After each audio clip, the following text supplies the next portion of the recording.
આજની ધર્મકથા. પ્રણામ. એક રસપ્રદ, રોમાંચક અને જ્ઞાનવર્ધક એવો આ સંવાદ શિવકેતુ અને એના પિતા વિશ્વભૂતિ એ બંને વચ્ચેનો. 8 વર્ષનો એક બાળક કેટલાય લોકોને અધ્યાપન કરાવતા એવા અધ્યાપક પિતાની સામે જે દ્રઢતાપૂર્વક એક પછી એક વાતો કરી રહ્યો છે. એ વાતો દ્વારા આપણે એટલું સમજી શકીએ એમ છે કે જ્ઞાન એ ઉંમરની સાથે જોડાયેલું તત્વ નથી. જ્ઞાન એ સમજણની સાથે જોડાયેલું તત્વ છે. જ્ઞાન એ કોઈ પદની સાથે જોડાયેલું તત્વ નથી. જ્ઞાન એ સમજણની સાથે જોડાયેલું તત્વ છે. જ્ઞાન એ કોઈ ધર્મની સાથે જોડાયેલું તત્વ નથી. એ સમજણની સાથે જોડાયેલું તત્વ છે. દરેકે દરેક સમજણ સિવાયની દરેક અપેક્ષા એ અહીં નિરર્થક સાબિત થશે, કારણ કે સમજણને કોઈ વાળો લાગુ પડતો નથી. એ જૈન ધર્મમાં જન્મેલા વ્યક્તિને સમજણ આવી શકે એની શક્યતા વધારે છે, એમાં કોઈ ના જ નથી. પણ જૈન ધર્મમાં જન્મેલ વ્યક્તિને જ સમજણ આવી શકે અથવા જૈન ધર્મમાં જન્મેલ વ્યક્તિને સમજણ આવે કે ન આવે એ સમજણો જ કહેવાય. આ બંને વાતો નિરર્થક છે. એટલું ચોક્કસ છે કે અહીંયા જે એને આલંબનો મળ્યા છે જૈન ધર્મમાં જન્મ્યા પછીથી, એ આલંબનો દ્વારા એની સમજણ વધુ ગાઢ બની શકે એવી શક્યતાઓ અમાપ છે, અખૂટ છે. પણ એ શક્યતાઓને જ્યાં સુધી એ સેવતો નથી ત્યાં સુધી એ શક્યતાઓ એને શા કામની? નજરની સામે 56 ભોગ પડ્યા હોય પણ હાથ લાંબો કરીને જે ખાતો જ નથી, એ માણસ ભૂખ્યો જ રહેવાનો છે. શિવકેતુની અને વિશ્વભૂતિની આ વાતોથી આપણે ઘણું સમજવાનું છે. મનમાં કોઈ નશો રાખવા જેવો નથી અને મનની અંદરમાં કોઈ નિરાત પણ રાખવા જેવી નથી કે ચાલો જૈન કુળમાં જન્મી ગયા તો હવે કશો જ વાંધો નહીં આવે. છેક 10મા ગુણસ્થાનકેથી ઉપર જઈને 11મે જાય ને એવા આત્માને પણ છાવ નીચે પહેલાં ગૂંઠાણે પટકી દેવા માટે કર્મસત્તા એ સમર્થ છે. આપણે તો જે પામ્યા છીએ બહારથી વ્યવહારથી જેને જૈન કુળમાં અવતરણ કહી શકાય, એની શરમ તો આપણે નથી રાખતા. કર્મસત્તા કેમ રાખશે? ધર્મની વાતો એ જ્યાં સુધી સમજણના સ્તર પર નહીં લાવે, એ જ્યાં સુધી આત્મિક સંવેદના સુધી નહીં લઈ જાય, ત્યાં સુધી એ આપણામાં, આપણી વિચારધારામાં, આપણા પક્ષપાતમાં, આપણી ભવ પરંપરામાં ક્યાંય નાનકડું પરિવર્તન તો બહુ દૂરની વસ્તુ, નાનકડું કાણું પણ નહીં પાડી શકે. એ આપણે સમજવું પડશે. શિવકેતુ પિતાજી એને એમ કહે છે કે આપણે જે કરીએ તે ધર્મ અને બીજા જે કરે આપણા સિવાયનું જે પણ થતું એ બધું અધર્મ. અને ત્યારે શિવકેતુ કહે છે કે તો પિતાજી, મારે આપની સાથે અહીંયા જ મતભેદ પડે છે. મારો આપની પ્રત્યે આક્ષેપ છે કે આપ ધર્મ એવા શબ્દને જાણો છો પણ એનો જે પરમ અર્થ છે એનાથી આપ અજાણ્યા છો. કારણ કે જે ધર્મ શબ્દને જાણતો હોય એ બીજાના ધર્મને સમજ્યા વિના એને ક્યારેય નિંદી ન શકે. મને બહુ નવાઈ થાય છે, આપ પંડિત છો અને તેમ છતાં બીજાની નિંદા કરતાં આપ અચકાતા નથી. આ કયું જ્ઞાન છે? આ કઈ ધર્મની સમજણ છે? આપ જેવા પંડિતજનને આવું કઈ રીતે શોભે? અને આ વાક્ય એ વિશ્વભૂતિને સોંસરવું ઉતરી જાય છે, આર પાર વિંધી નાખે છે. એ સ્તબ્ધ થઈ જાય છે કે બહારથી સાવ નાનકડો દેખાતો આ મારો દીકરો આજે આટલો બધો તર્કશાળી અને તત્વની ચર્ચામાં આવા અકલ્પ્ય આત્મવિશ્વાસવાળો કઈ રીતે બની ગયો? મેં એને ભણાવ્યો છે, આટલા વર્ષમાં કોઈ દિવસ મારી સામું બોલ્યો નથી. આજે એક સેવડાની સાથેની એની બેઠક અને એની અંદરમાં એ આટલું બધું બોલતો થઈ ગયો, પોતાના પિતાને સમજણ આપતો થઈ ગયો. અહંકાર છંછેડાય છે. પણ બીજી બાજુ એનું મન એને કહે છે કે એની વાત ઉપેક્ષા કરાય એવી નથી. એણે અત્યાર સુધી જે જે કહ્યું છે એ બધું એણે સાબિત કરીને આપ્યું છે. કદાચ ઉંમરથી નાનો છે એટલે હું એને નાનો ગણું છું, પણ એ વાતથી સમજણથી ઘણો મોટો છે. હું જેટલો સમજું છું એટલો એ નાનો નથી રહ્યો. તો પછી એની વાતને હું નગણ્ય ન કરી શકું, એને હું ઉપેક્ષામાં ન રાખી શકું. અને એટલે જ એ બહુ જ મૃદુ અવાજે હવે શિવકેતુને કહે છે કે તો તારું મંતવ્ય એવું છે ને કે મને ધર્મના સાચા અર્થની સમજણ નથી? ચાલ, ઘડીભર માટે હું તારી વાત માની લઉં છું, પણ તો હવે તું મને એક કામ કર. હવે તું મને ધર્મનો મર્મ સમજાવ. હવે તું મને કહે કે ધર્મ કોને કહેવાશે. હવે તું મને સમજાવ કે સાચો ધર્મ શું હોય, અને હું સમજીશ. ચાલ, હું સાંભળવા તૈયાર છું. બસ આ જ ક્ષણની શિવકેતુ રાહ જોઈ રહ્યો હતો. અને એટલી એક ક્ષણ પણ વ્યર્થની જવા દેવા અથવા બીજી કોઈ પણ વાત કરવા સિવાય સીધું જ એ વાતના મુદ્દા પર આવે છે કે જુઓ પિતાજી, ધર્મના પરમ અર્થની તો મને પણ આજ દિવસ સુધી ખબર નહોતી, પણ આજે પેલા જૈન મહારાજ મને મળ્યા અને એમણે આ ધર્મની વાત તો મારા જેવા નાદાન બચ્ચાને પણ સમજાય એવી બાળ સુલભ ભાષામાં સમજાવી. એમણે જે મને સમજાવ્યું છે એ હું આપની સામે રજૂ કરું છું. કેવી નમ્રતા છે જુઓ. અત્યાર સુધી પોતે પિતાના કેટલા બધા અહંકારને ઓગાળી નાખવાનું કામ કરી ચૂક્યા છે. 8 વર્ષનું બાળક છે છતાંય. પણ ક્યાંય પોતે ક્રેડિટ લેવાની વાત નથી કે હું સમજ્યો છું તો હું તમને સમજાવું. નહીં, સમજાવતા પહેલાં પોતાના ગુરુ, પોતાને જેણે સમજાવ્યું છે એમને આગળ કર્યા. આ નમ્રતા છે, આ વિનય છે. અને ગમે તેટલી વિદ્યા હોય, જો એ વિનય વિહોણી છે તો એ વિદ્યા સમ્યક દિશામાં નથી જતી.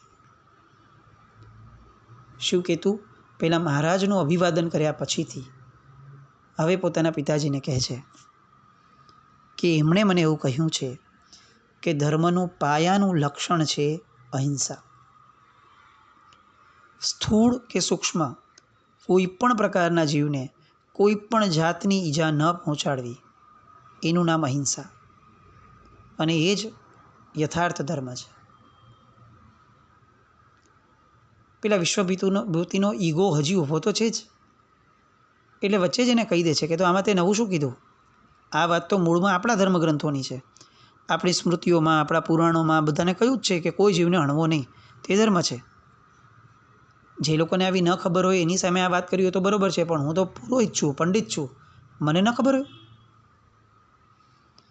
અને ત્યારે શિવકેતુ કહે છે કે હા, પણ પિતાજી આપણા ગ્રંથોમાં હિંસાનો નિષેધ કર્યો છે, તેમ છતાં આપણા યજ્ઞોની અંદરમાં સેંકડો અને હજારો પશુઓનો વધ થાય છે.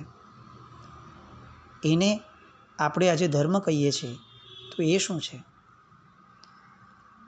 વળી જે અગ્નિ વકરે તો આખા ગામના ગામ બાળીને સાફ કરી નાખે, એવા અગ્નિની અંદરમાં ઘીની, બીજા બધા દ્રવ્યોની આહુતિ આપીને પૂજા કરવામાં આવે, એનો શું અર્થ છે?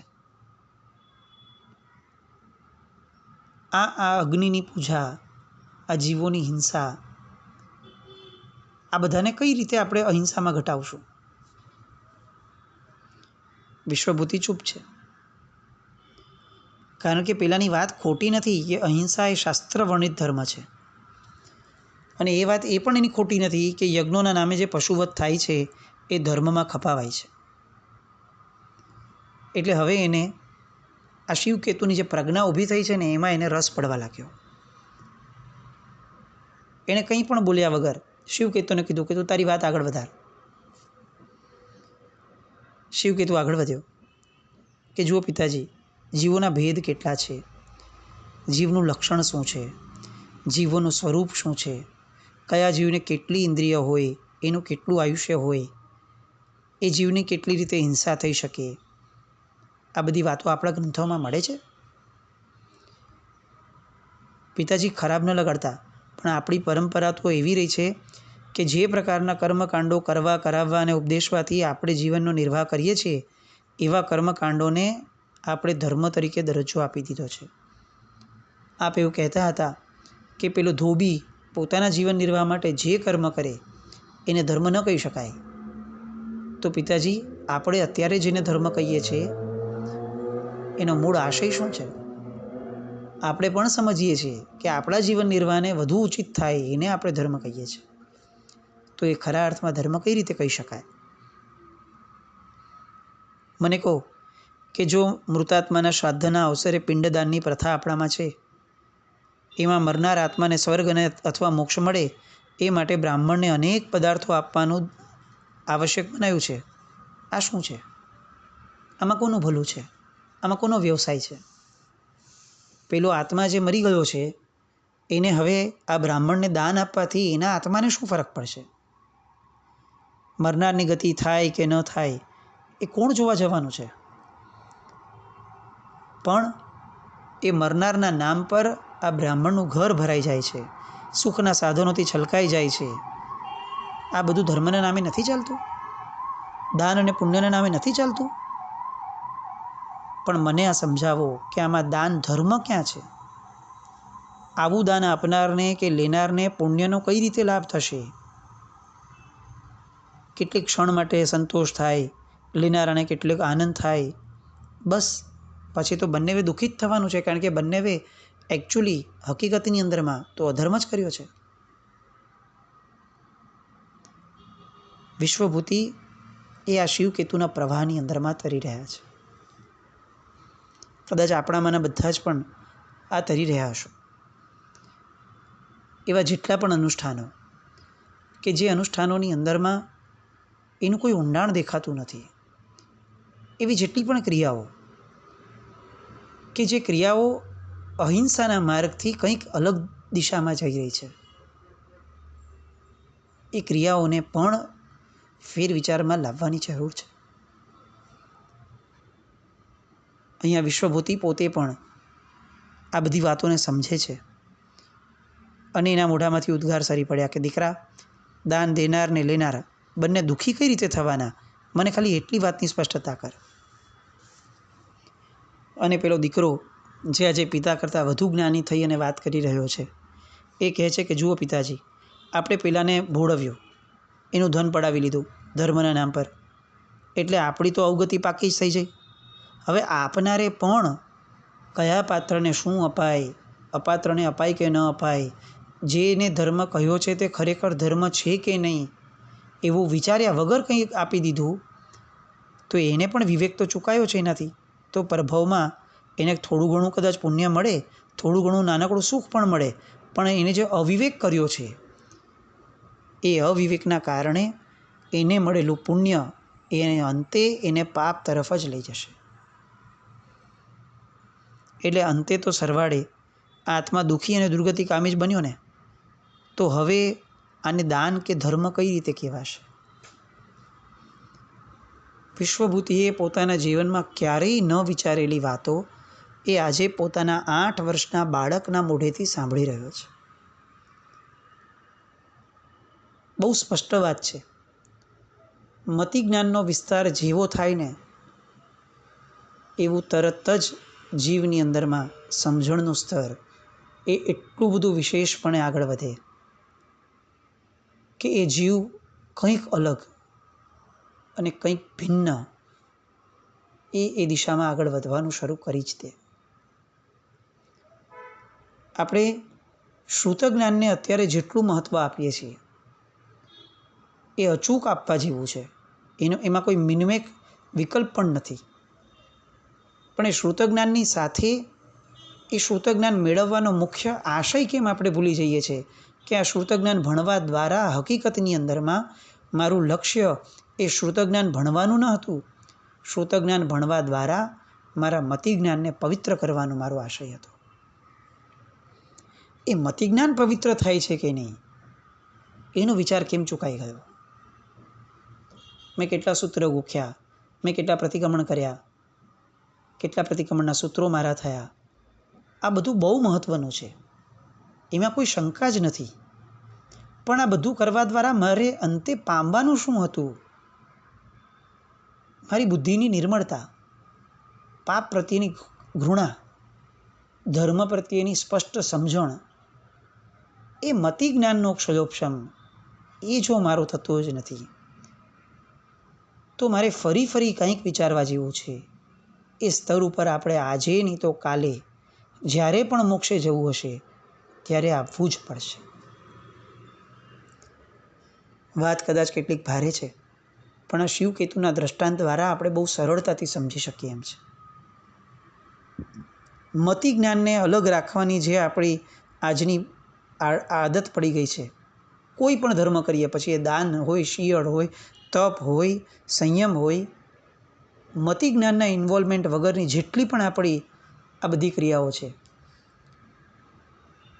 એ બધી ક્રિયાઓ આપણને નિર્મળતા કઈ રીતે આપશે? અને મતિ જ્ઞાનનો વિસ્તાર એ જ ખરું કેવળ જ્ઞાન છે. તો શિવકેતુ એની વાતને હવે એના પિતાજી સ્વીકારે છે અને બહુ જ સહજતાથી પૂછે છે કે તો બેટા, શુદ્ધ દાન કોને કહેવાય? અને શિવકેતુ કહે છે કે પિતાજી, બહુ સહેલી વાત છે. જે દાન આપવાથી આપનાર કે લેનાર અથવા અન્ય કોઈ પણને લેશ પણ દુઃખ ન ઉપજે, એનું નામ શુદ્ધ દાન. આવું દાન એને પ્રાપ્ત કરનારે પોતે કર્યું ન હોય, પોતાના માટે કરાવેલું પણ ન હોય, અને કોઈ પોતાને માટે બનાવીને આપે તો એને સમર્થન પણ ન આપ્યું હોય, એવું હોય. વળી તે નિર્જીવ અને ગ્રહણ કરી શકાય એવું નિર્દોષ હોવું જોઈએ. આવા દાનમાં દેવાના પદાર્થોમાં મુખ્યત્વે વસ્ત્ર, પાત્ર, કંબલ, ઔષધ, આહાર અને પાણી, આ બધી વસ્તુઓ જ આવવી જોઈએ. બાકી આ ગાય, ભેંસ, બળદ, અશ્વ વગેરે જીવંત તત્વોના દાન એ જે આપણે લઈએ છીએ, એ તો એને દુભવનારા થવાના. એ જીવ જ્યારે પણ ભૂખ્યો થશે, તોફાને ચડશે, આવું કંઈ પણ કરશે, તો કેટલીય જીવ હિંસાઓનું નિમિત્ત બનશે. તો આ બધા દાનને યોગ્ય દાન ન કહેવાય. આ તો જીવ હિંસા પ્રેરક દાન છે, એ ત્યાજ્ય થવા જોઈએ. વિશ્વભૂતિ પૂછે છે કે તો દાન માટે યોગ્ય પાત્ર કોણ ગણાય? એ પણ કહી દે. અને શિવભૂતિ કહે છે કે પિતાજી, જેણે બધા જ પાપ વ્યાપારોને ત્યાગ કર્યો છે, જેણે પુત્ર, પત્ની આદિ પરિવારનો મન, વચન ને કર્મથી ત્યાગ કર્યો છે, જે ફક્ત વ્યક્તિઓ કે પરિવારથી નહીં, સંસારના સુખ સાધનોથી પણ વિરક્ત થયા છે, અને સુખને ભોગવવાની અપેક્ષાથી પણ જે વિરક્ત થયા છે, જે ક્રોધ, અભિમાન, માયા, લોભ વગેરે દોષોને જીતવાના માર્ગે છે, જે 5 ઇન્દ્રિયો વડે જીતેન્દ્રિય હોય, જે પોતાના જીવની જેમ અન્ય જીવ માત્રનું જતન કરતા હોય, જે જરા પણ અસત્ય ન બોલતા હોય, જે ચોરી તો ક્યારેક કરવાનું વિચારી પણ ન શકે, જે બ્રહ્મચર્યનું પાલન કરતા હોય, જે પરિગ્રહ અથવા આસક્તિ વિહોણા હોય, એવા મનુષ્યો એ આ જગતની અંદરમાં દાન આપવા માટે સુપાત્ર છે. બોલો પિતાજી, આમાંનો એક પણ ગુણ છે આપણામાં? આજે શિવકેતુ જે ધારામાં છે, એ કદાચ એના પિતાજીને કંઈક અલગ પમાડવામાં કે સંભળાવવામાંથી અટકી જાય એવી ધારા નથી. એ એના પિતાના ભવોભવના કુસંસ્કાર, અવળી માન્યતા, આ બધાના ચૂરે ચૂરા કરી નાખવાના મૂડમાં છે. પોતાની વાતને આગળ વધારે છે. ખરી વાત તો એ છે પિતાજી કે આવો એક પણ ગુણ આપણામાં નથી, તેમ છતાં આપણે આપણી જાતના વખાણ કરવામાં અને જગતના ચોકની અંદરમાં આપણને સુપાત્ર ગણાવવામાંથી ઊંચા જ નથી આવતા. ગુણિયલ તો એ માણસ છે જે કોઈ દિવસ પોતાના ગુણની પ્રશંસા ન કરે. આ શ્રમણો જુઓ, કોઈ દિવસ પોતાના મુખેથી પોતાની વડાઈ નથી કરતા, અને આપણે બ્રાહ્મણ થઈ અને આ શ્રમણોની નિંદા કરવામાં ક્યાંય પાછી પાની નથી કરતા. શું આ વ્યાજબી છે? આપ આ બધું બરાબર હોવાનું સ્વીકારી શકો છો? તો મને જવાબ આપો પિતાજી કે હું આપણી નહીં, આપણા સમાજની નિંદા કરવા માટે નહીં, પણ મારા આત્માની હિતની ધારા માટે જે વાતો કરી રહ્યો છું, શું એ વાતો યોગ્ય નથી?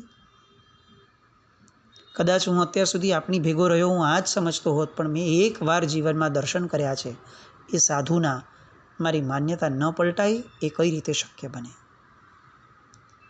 સાધુનામ દર્શનમ પુણ્યમ. આ વાક્ય પર આજે આપણે અટકીએ. મેં એકવાર સાધુના દર્શન કર્યા છે, મારી માન્યતાઓ ન પલટાય એવું કઈ રીતે બને? આ વાતને આપણે આજના દિવસમાં વાગોળીએ. આપણે તો રોજ સાધુ ભગવંતોના દર્શન કરનારા છીએ, રોજ એ શ્રમણપણાના ગુણગાન ગાનારા છીએ. આપણી માન્યતામાં પરિવર્તન ન આવે એ કઈ રીતે ચાલે? એવો પ્રશ્ન જાતને પૂછવા જેવો છે. આવા અનેક પ્રશ્નો આ ચર્ચામાંથી આપણને પ્રગટે, અને એ પ્રશ્નો પ્રગટ્યા પછી આપણને છોડે નહીં. જ્યાં સુધી એનું ઊંડાણ ન મળે ત્યાં સુધી જાતને ખોદી નાખવી પડે તો ખોદી નાખીએ, પણ એ ઊંડાણને પકડીએ. શિવ કેતુને જો સમ્યક દર્શન પ્રાપ્ત થયું છે આ ચિંતન મનનથી, તો ક્યાંક આપણને પણ એનો અંશ કેમ ન મળે? આવો પ્રયત્ન આપણા સૌનો પણ થાય એવી શુભ મંગલ કામના સાથે ફરી આવતીકાલે આ વાતને કન્ટિન્યુ કરીએ. જીના જ્ઞાવૃત કંઈ પણ બોલાય તો મિચ્છામિ દુક્કડમ. જૈનમ જયતિ શાસન.